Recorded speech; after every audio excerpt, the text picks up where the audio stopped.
30 shots in 30 seconds. Yeah.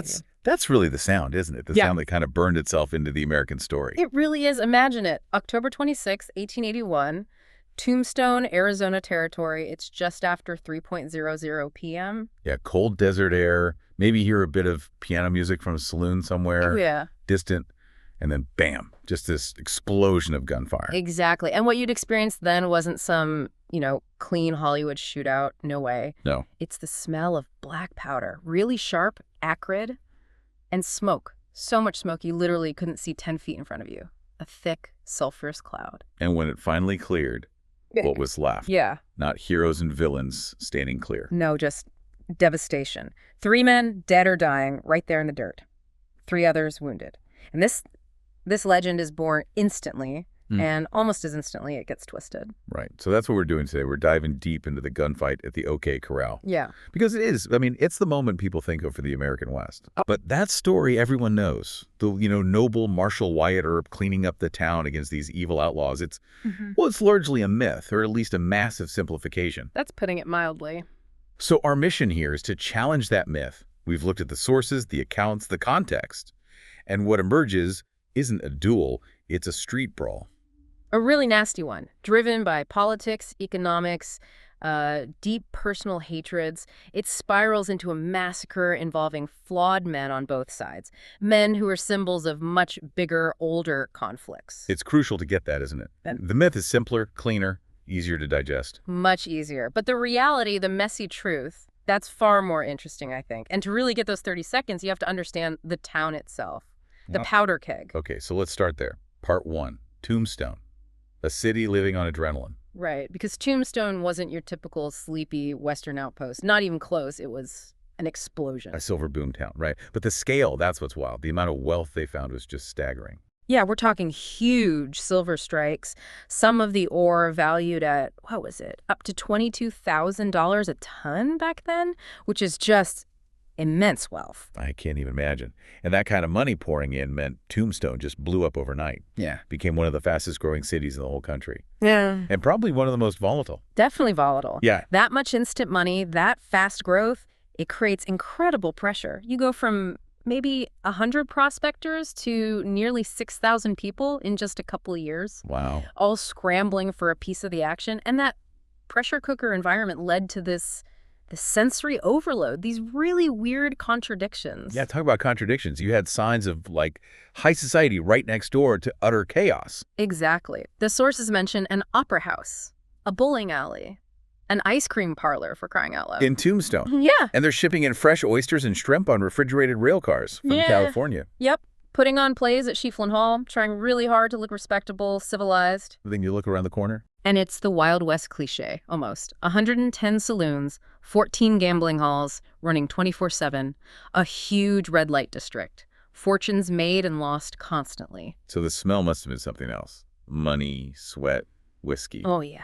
And don't forget the horses and mules, constant smell of manure from the mines and transport. It was intense, a place just burning through cash and energy, living on borrowed time. And all that tension, it wasn't just about money, was it? It had deeper roots. History. That's the critical layer. Beneath the surface noise, you had the deep political divide, a proxy war. This wasn't just lawmen versus ranchers. Fundamentally, it was the Civil War playing out again, just, with 6-shooters instead of cannons. And transplanted to Arizona. Pretty much. You had 2 very distinct factions, like political tribes. Their identities shaped the conflict. First, the town faction. Okay, so that's the Earps and their allies, the businessmen. Right. The mining investors, the shop owners, and crucially, they were mostly Northern Republicans. Their goal was simple: impose strict law and order, civilize the place. Why? To protect their huge investments. Instability was bad for business. Makes sense. And the other side? The Cowboy Faction, that's the Clantons, the McLaurys, their network. These guys were mostly Southern Democrats, a lot of them ex-Confederates, moved out from places like Texas after the war. Okay. And they were ranchers? Ranchers, yeah, but also involved in, let's call it, less formal economies, like rustling cattle across the border from Mexico, which was actually pretty profitable. Ah, so they didn't appreciate the new rules coming in. Not one bit. They resented the Northern money, the Northern control, the federal laws that suddenly made their way of life, especially the rustling illegal. They saw the Earps and the town council as these interfering Northern agents. And the Earps saw them as obstacles, as lawless troublemakers. Exactly. Obstacles to progress, to profit. This political hatred, this North-South resentment was just simmering constantly. It was the fuel for the fire. And the spark. Or maybe the tool used to impose that Northern order. That would be Ordinance Number 9. Passed in April 1881. Simple law, really big consequences. What did it do? Made it illegal to carry firearms, pistols, rifles, whatever, inside the city limits of Tombstone. If you came into town armed, you had to check your guns. Leave them at a livery stable or a saloon. Okay, so for Virgil Earp, the city marshal, this is just practical policing, right? Taming the town? From his perspective, yes. A necessary tool for peace, for protecting those investments. Yeah. But for the cowboys, this was way more than just a law. How so? I mean, think about it. You're a rancher. You've probably carried a gun your whole life. It's part of who you are, your independence, your ability to defend yourself. And now these town guys, these Northerners, are telling you that symbol of your identity is illegal. Yeah, I could see how that would feel like a direct insult. It was a direct insult, a public challenge, a symbol of everything they hated about the new Tombstone taking over. It wasn't just inconvenient, it struck at their core. And critically, it gave the Earps the legal high ground. Precisely. It turned this simmering cultural and political war into a straightforward issue of law enforcement, at least on paper. Obey the ordinance or get arrested. Which they needed, especially Wyatt, with his political ambitions. Definitely. Which brings us to the people involved. You can't understand the fight without looking closely at the combatants, tribes at war. Okay, let's break down who was actually standing in that lot. Start with the town faction, the guys wearing the badges or allied with them. Right. So the main legal authority there is Virgil Earp. He's the city marshal, also a deputy U.S. marshal. He'd fought for the Union in the Civil War. Seems like he was genuinely focused on imposing order, doing the job. The responsible one, maybe? Well, in a way, yeah. Carrying the official weight, even if enforcing that law was inevitably going to be political. Then there's Wyatt Earp, the name everyone knows now. But back then... Back then, he's more complicated. He's only a part-time lawman. He's a professional gambler, works as a guard, a bouncer, basically, at the Oriental Saloon. And his past isn't exactly squeaky clean. Right, the sources mention arrests, being involved in the prostitution side of things, even an accusation of horse theft earlier on. Yeah, not a spotless record. And his main driver, probably not just civic duty, it seems to be ambition. Big time. He wanted to be sheriff. Desperately. Cochise County Sheriff, that was a powerful position, came with a fat salary, but more importantly, you got a percentage of the taxes you collected. And with those silver mines... That's serious money. And power. Huge power. So Wyatt's ambition is a massive factor in everything he does. Okay. Who else with the Earps? His younger brother, Morgan Earp, he was just sworn in as a special policeman. Seems like he was there mostly out of pure family loyalty. The Earps stuck together, driven by those Republican goals and wanting control of the town. Right. But then there's the wild card. Doc Holliday. Yeah. He messes up all the neat political lines. Because he's a Southern Democrat. Like the Cowboys. Exactly. From Georgia, highly educated, a dentist by trade. Yeah. But also a heavy drinker, a gambler, and a known killer. Just a volatile mix. And he was sick, right? That's key. Critically ill. Dying of tuberculosis consumption, they called it then. Same thing that killed his mother. He knew he didn't have long. Which made him? Utterly fearless. Reckless, even. What did he have to lose? Nothing. And all that recklessness, that dangerous energy, was laser-focused on loyalty to one man. Wyatt Earp. Why Wyatt? Wyatt had saved his life back in Dodge City, Kansas a few years before, created this unbreakable bond. Politics didn't matter compared to that debt. So the Earp posse is this strange mix. A duty-bound veteran, an ambitious gambler, a loyal brother, and this dying, brilliant Southern killer who feared nothing. Quite the lineup. Now, let's look across the lot, the Cowboy Faction. And again, remember, cowboy back then often meant something closer to rustler or outlaw, at least to the town folk. Okay, so who's leading the charge for them? Or maybe causing the trouble? The main instigator, the loudest voice, is definitely Ike Clanton. Rancher, but also heavily involved in that cross-border cattle rustling. Profitable stuff. Very profitable. Ike was known for hitting the bottle hard, bragging loudly when drunk, and having a really nasty temper. He really embodied that Southern resentment, always angry about the Earps and the town rules. Okay. Then his brother, Billy Clanton, much younger, just 19. Seems like more of a simple ranch hand. He gets tragically swept up in the whole thing, the family feud, this intense culture of honor where you had to stand up. Not really the instigator, but caught in the middle. Pretty much. Then you have the McLaury brothers, Frank and Tom. They were partners with the Clantons in the wrestling business, but maybe a bit more established, successful ranchers in their own right. What were they like? Tom seems to have been more the business head, handling the logistics, the money side of the wrestling. Frank, though. Frank had a reputation. He was known as a serious gunman. Dangerous. So they were the muscle and maybe the brains of the operation, dedicated to pushing back against the Earps. You could say that. And then there's one more key figure kind of lurking in the background but influencing everything. Who's that? Johnny Behan, the actual Cochise County Sheriff. The job Wyatt wanted. Ah, the rival. The direct political rival. Behan was a Democrat, closely aligned with the Cowboy Faction, the ranchers. He had every reason, politically and probably personally, to undermine Wyatt Earp at every turn. His rivalry hangs over this whole situation. Okay, so that's the cast of characters. Lawmen driven by a mix of duty, ambition, loyalty, and one guy with nothing to lose, facing ranchers driven by resentment, a code of honor, and economic interests. It feels like a collision waiting to happen. Absolutely. And that collision course really accelerates in the 24 hours before the gunfire. Right, let's get into the 24-hour countdown to conflict. Where does the final spiral begin? It really kicks off the night before, October 25th, with what you could call the drunken prophecy. Ike Clanton again. Ike Clanton again. He had apparently been drinking whiskey since about 11:00 that morning. Okay, so he's well gone by evening. Oh, yeah. Yeah. Fueled by booze and that simmering anger, he tracks down Doc Holliday in the Alhambra Saloon. And starts arguing. Starts accusing Doc, really loudly, of being involved in a recent stagecoach robbery. Now, everyone kind of knew that wasn't the real issue. It's just the excuse. The real tension was the Earp-Cowboy feud. And Virgil steps in. Virgil Earp, the marshal, breaks up the fight. But it's too late. The threat is out there. Ike then spends the entire night stumbling around Tombstone. Still drunk. Still very drunk. Telling anyone who'd listen that, quote, the ball would open as soon as the Earps showed their faces the next day, making direct threats against their lives. That's incredibly serious. You can't just ignore that. Not in that time and place. A public threat against lawmen, especially political enemies. In that honor-driven culture, it had to be answered. If the Earps backed down, they'd lose all credibility, all authority. They might even get shot in the back later. Someone even warned Wyatt, right? Yeah.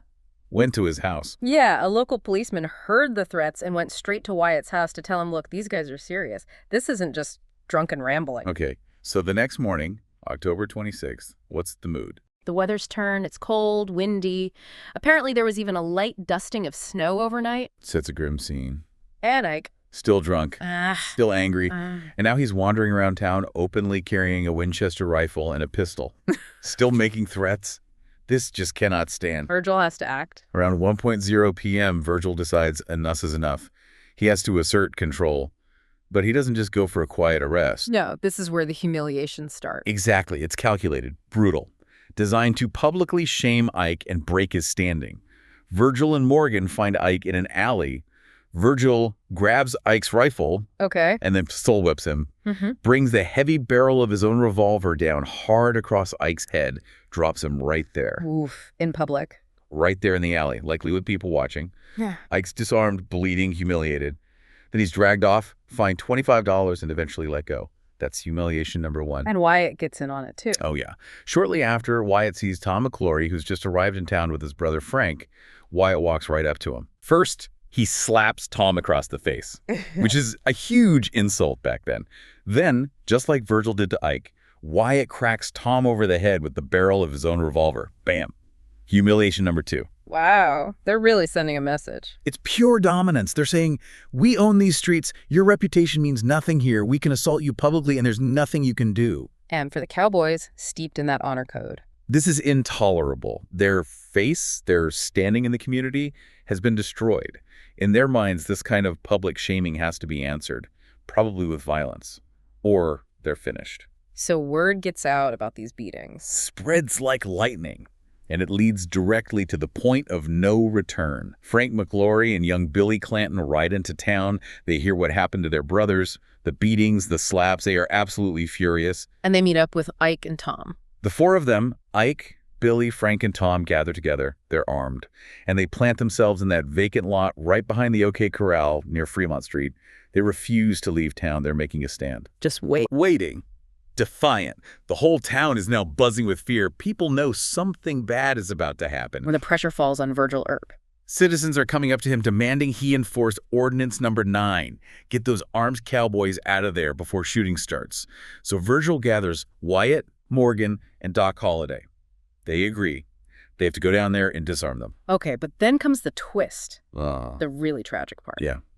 Sheriff Behan's fatal error. Johnny BP and Wyatt's political rival, remember, sees the Earp group getting ready. He rushes down to the lot first, talks to the cowboys. Trying to mediate. Or something else. Hard to say his motive for sure.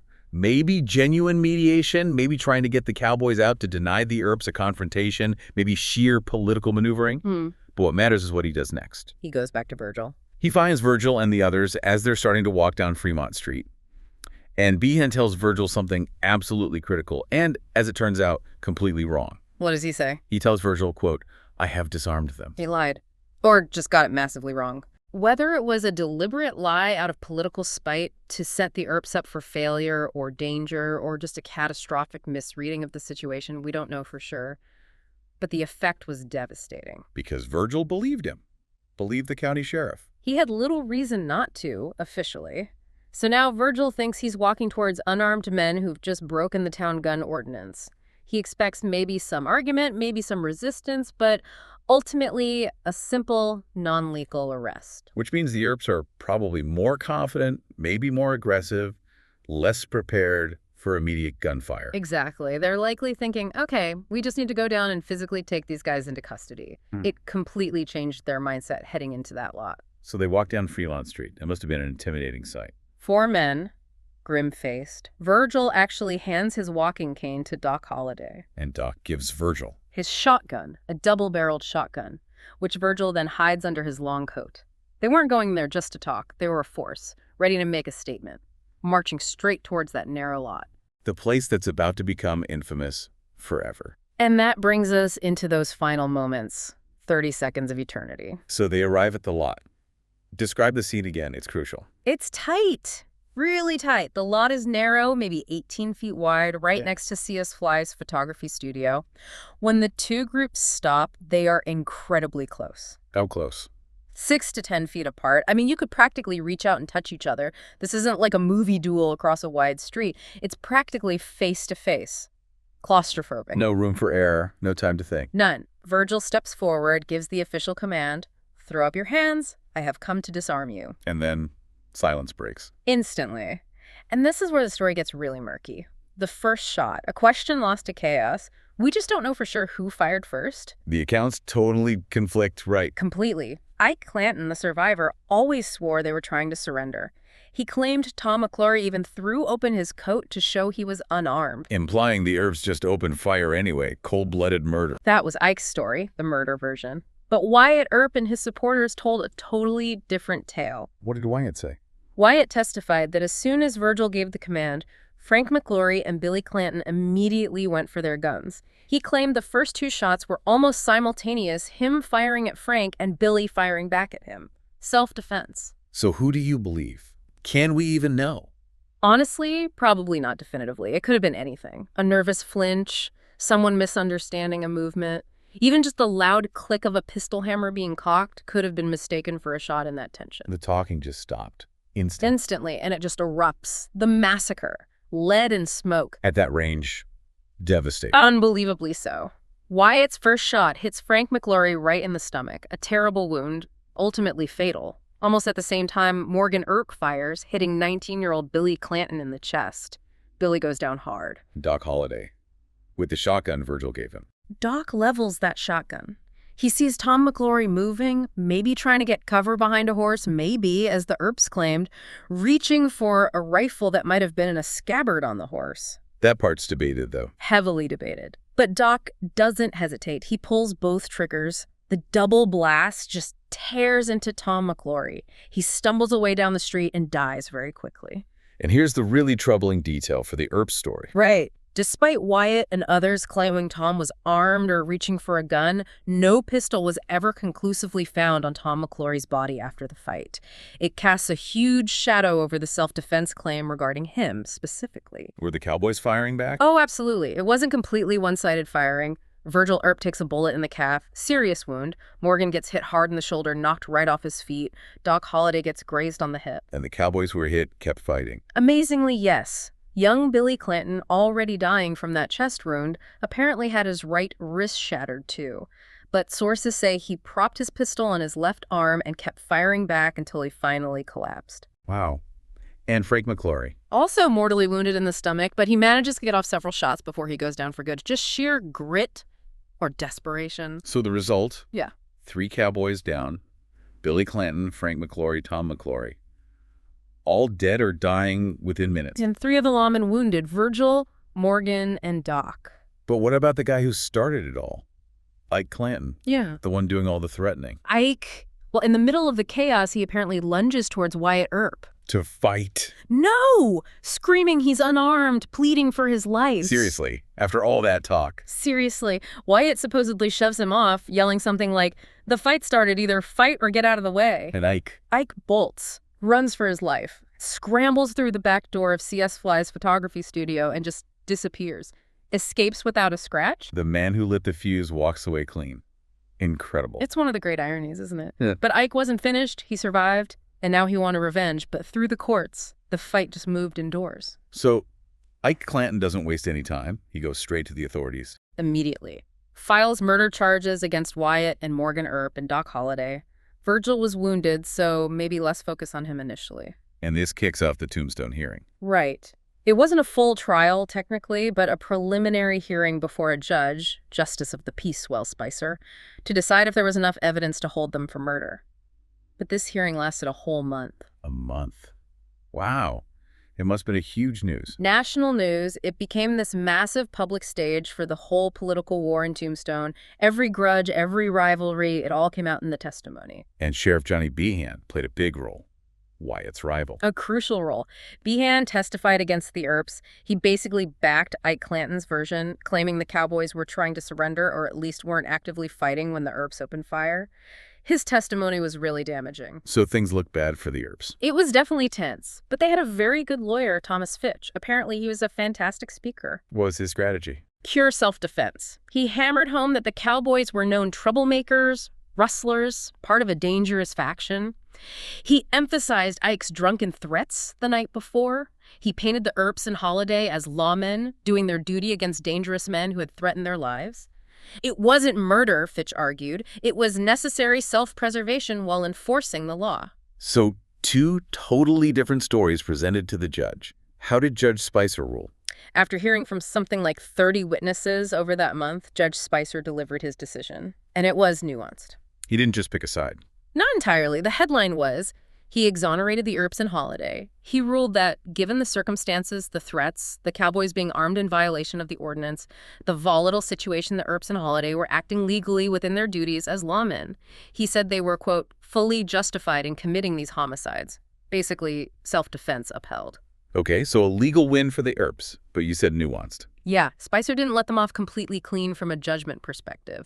He specifically criticized Virgil Earp's decision-making. How so? He called Virgil's choice to deputize his own brothers, and especially bringing along someone like 𝐃 Holliday, who everyone knew was a hothead, and Wyatt's close friend, he called that decision injudicious, unwise. So legally okay, but bad judgment. Essentially.